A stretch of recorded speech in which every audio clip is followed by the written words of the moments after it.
Lectio Divina del día 28 de marzo del 2021, domingo. Vamos a comenzar nuestra Lectio Divina poniéndonos en muy buenas manos. Dios Espíritu Santo. Vamos a decir todos en el nombre del Padre, del Hijo y del Espíritu Santo. Amén. Ven Espíritu Santo, llena los corazones de tus fieles y enciende en ellos el fuego de tu amor. Envía, Señor, tu Espíritu, que renueve la faz de la tierra. Oh Dios, que llenaste los corazones de tus fieles con la luz del Espíritu Santo, concédenos que, guiados por el mismo Espíritu, sintamos con rectitud y gocemos siempre de tu consuelo. Por nuestro Señor Jesucristo. Amén. Ahora, para poder reflexionar la lectio divina del día de hoy, vamos a leer a Marcos 11, 8 al 9. Esta lectura bíblica va a ser la que se va a leer al momento de entrar a misa. Cuando todos los fieles que asistamos a misa este día, vamos a hacer una entrada triunfal, la entrada triunfal de Jesús. Vamos a representar con esa lectura bíblica, con Marcos capítulo 11, y vamos a ver todo lo que aconteció ese día. Pero dentro de lo que es la misa se va a leer lo que es la pasión, muerte y resurrección de nuestro Señor Jesucristo. Hay dos momentos en los que leemos lo que es la pasión. Es el Domingo de Ramos y el Viernes Santo. Así que para poder entrar en ese ambiente de fiesta, que es la entrada triunfal de Jesús a Jerusalén, vamos a quedarnos con Marcos capítulo 11, versículos del 8 al 9. Veamos qué nos dice Dios a partir de las Escrituras, de las Sagradas Escrituras. Muchos extendieron sus mantos por el camino, otros follaje cortado de los campos. Los que iban delante y los que le seguían gritaban: ¡Hosana! Bendito el que viene en nombre del Señor. ¿Qué ambiente de alegría, de fiesta tuvieron los seguidores de Jesús y toda la gente que acompañó a Jesús ese día? Me gusta o quise escoger estos versículos porque hay unas palabras que quiero tomar de ellos. Una de ellas es muchos. Dice que unos iban delante y otros iban atrás de Jesús. Había mucha gente. Dentro de esa gente, de seguro estaban los discípulos de Jesús, pero también habían seguidores de Jesús. Gente que lo había acompañado durante toda su vida pública. Otros quizás que habían sido sanados en el transcurso de la vida pública de Jesús, habían sido sanados de alguna enfermedad o habían sido tocados por Jesús. Y también había gente que de repente estaban esperando la fiesta de la Pascua, estaban en ese lugar y al escuchar la bulla, la emoción, el ruido, también hicieron acto de presencia ese día y estaban allí todos juntos en el momento en que Jesús iba entrando. De esta manera quiero recalcar que había mucha gente, ¿sí? Pero ¿qué tipo de gente? Veamos con detalle qué tipo de gente había ese día con Jesús. Habían, como ya habíamos dicho, seguidores, ¿sí? Pero estos seguidores de Jesús todavía estaban con dudas. Todavía estaban pensando si él era el Mesías o no. Era gente que seguía detrás de él todavía esperando ver qué hacía para poder ser seguidores fieles de Jesús, pero todavía estaban con dudas. Había muchas dudas en su corazón. Todavía no habían tomado partido. Todavía estaban entre que sí y no. Y esta gente, estos seguidores de Jesús que tenían duda, eran los que con una mano gritaban: ¡Hosana! ¡Hosana! Bendito el que viene en nombre del Señor. Pero con la otra mano todavía no querían dejar su vida pasada o su vida de pecado o su vida de discordia o una vida incoherente, ¿sí? Entonces, yo quiero también hacer ver que hoy en día hay gente que sigue a Jesús de esta manera, que creen en Jesús, pero no le creen a Jesús. ¿Por qué? Porque con una mano están diciendo, aleluya, hosana, que viva Cristo Rey. Pero con la otra mano todavía tienen el pecado en sus manos. Todavía la otra mano está donde no tiene que estar. Está tomando algo que tenemos que soltar para poder ser fieles seguidores de Cristo. Todavía hoy en día hay gente que está dentro de la iglesia que tiene duda, que todavía no ha sido suficiente lo que han vivido junto a Jesús o lo que Jesús han podido descubrir de Jesús y no sueltan ese pecado. A mí me hace pensar como cuando el sembrador, la parábola del sembrador, dice que cayó una semilla a la orilla del camino y que vino los pájaros y se comieron esta semilla. No germinó nunca. De igual manera pienso que esa ave es el pecado que está en la otra mano, en la mano que todavía está allí. Y entonces no permite el pecado que la semilla germine, que la semilla eche su raíz, sino que el pecado hace mover la duda en estos seguidores de Jesús. ¿Quiénes más estaban con Jesús ese día? Habían gente que el ruido los había convocado, gente espectadora, gente turista, gente que estaban en el templo en ese momento, que no tenían nada que ver con Jesús, pero al escuchar la alegría, al escuchar que había mucha alabanza, había mucha fiesta, dijeron, pues también metámonos a la fiesta, metámonos al ruido, vamos aquí en medio. Pero no sabían qué sucedía o por qué estaba sucediendo esto.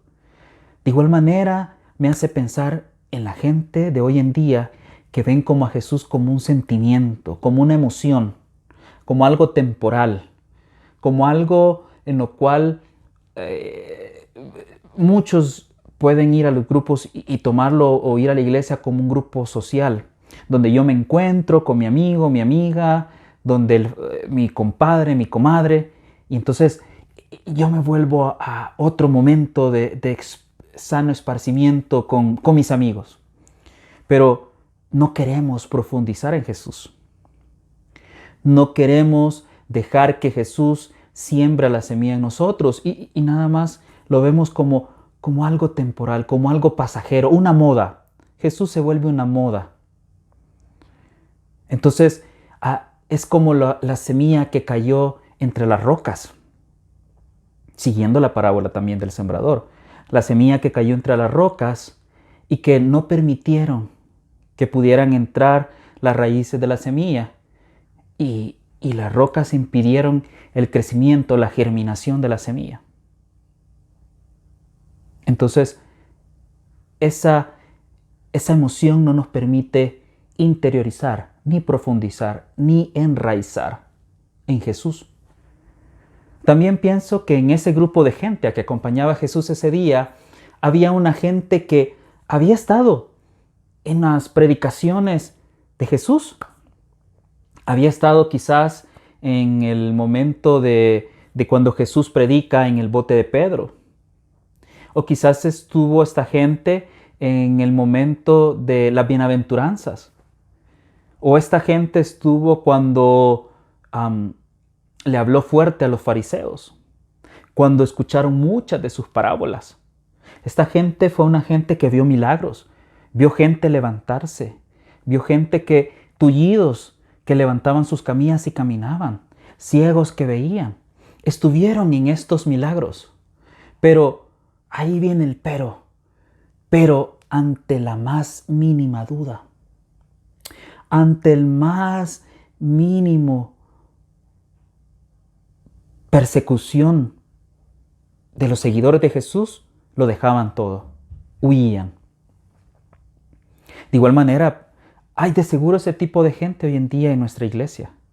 Yo puedo ser uno de ellos también, en los cuales estamos viendo que Jesús está actuando en mi vida, está actuando o ha actuado en la vida de otras familias.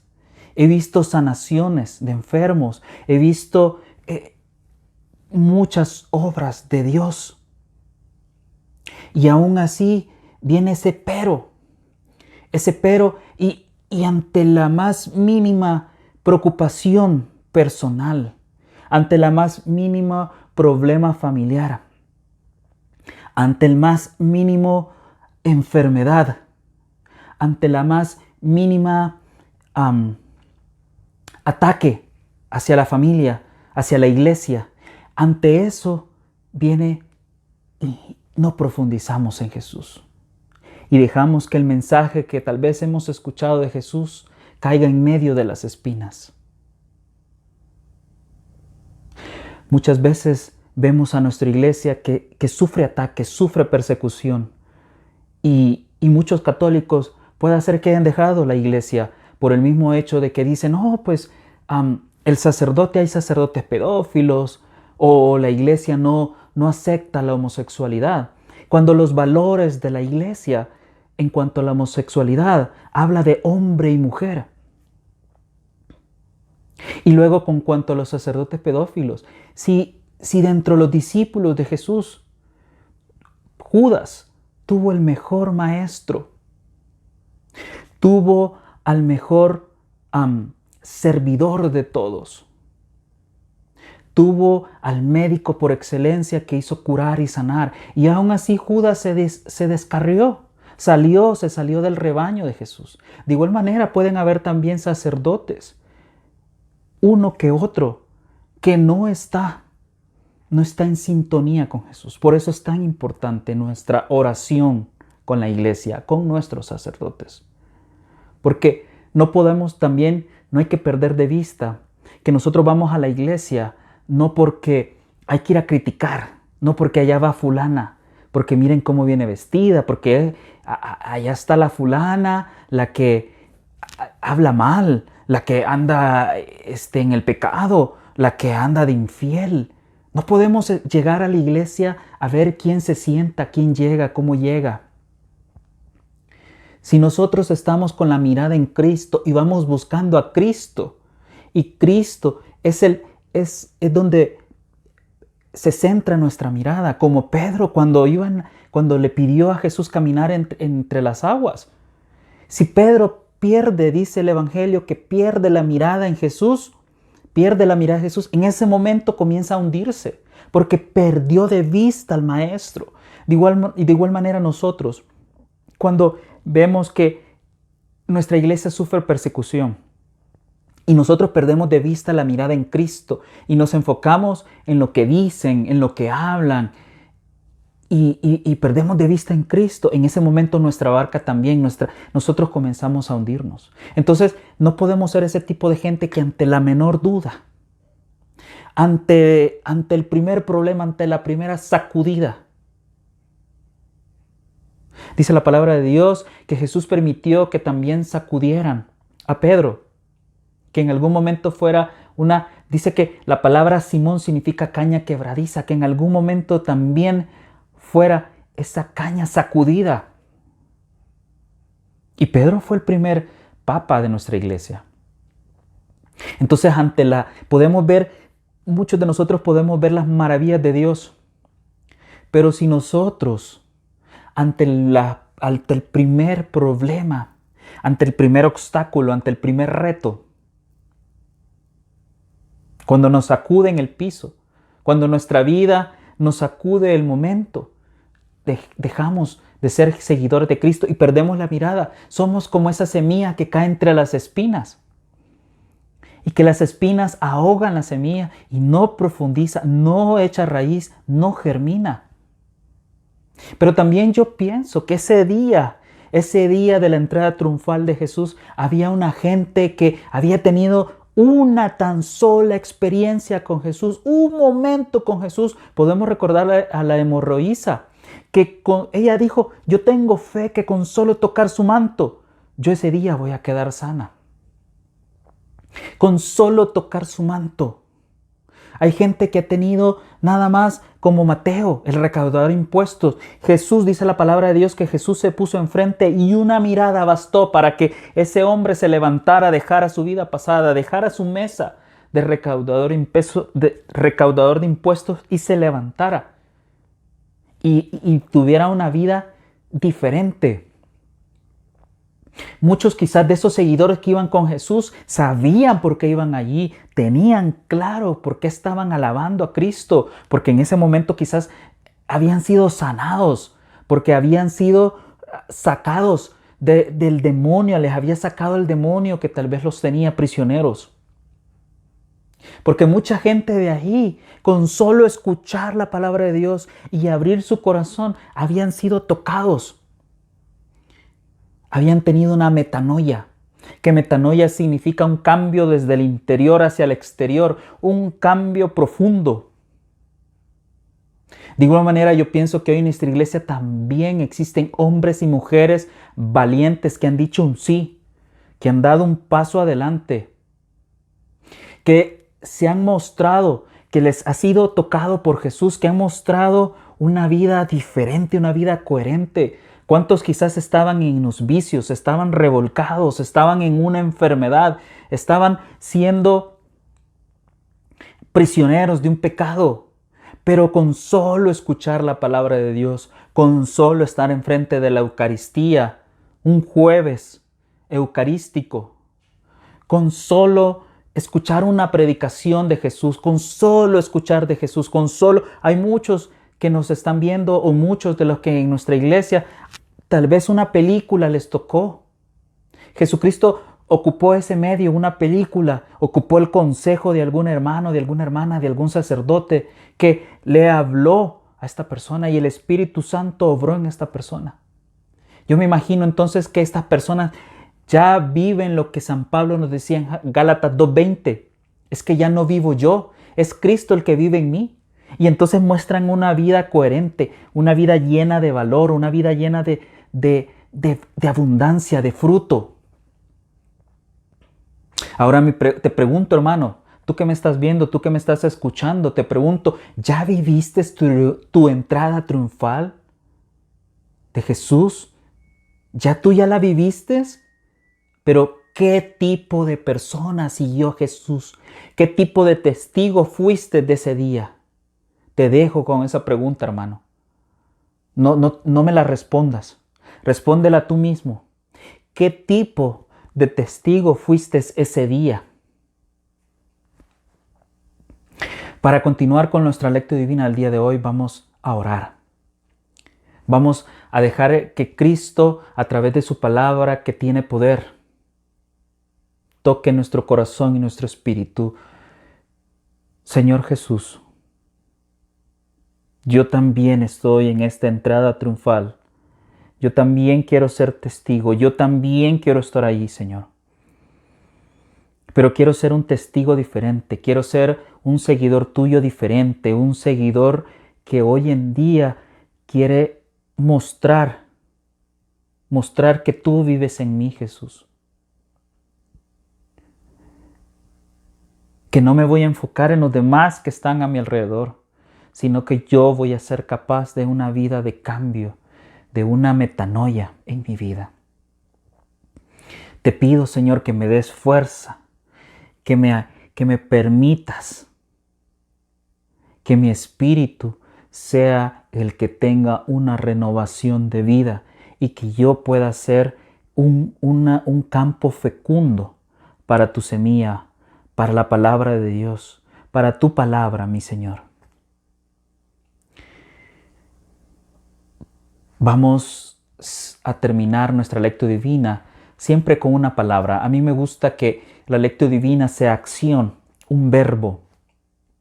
El día de hoy la palabra va a ser alabar. Alabar. ¿Y por qué alabar? Porque tenemos que ser los que alabemos a Cristo en espíritu y en verdad.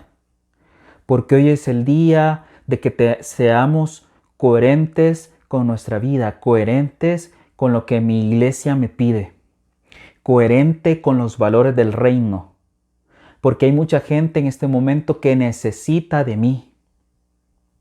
Y si yo quiero alabar a Cristo de verdad, yo voy a mostrar signos de cambio. Me despido, hermanos. Gracias por seguirnos. Gracias por estar con nosotros. Que Dios les bendiga. Un saludo a todos y un fuerte abrazo.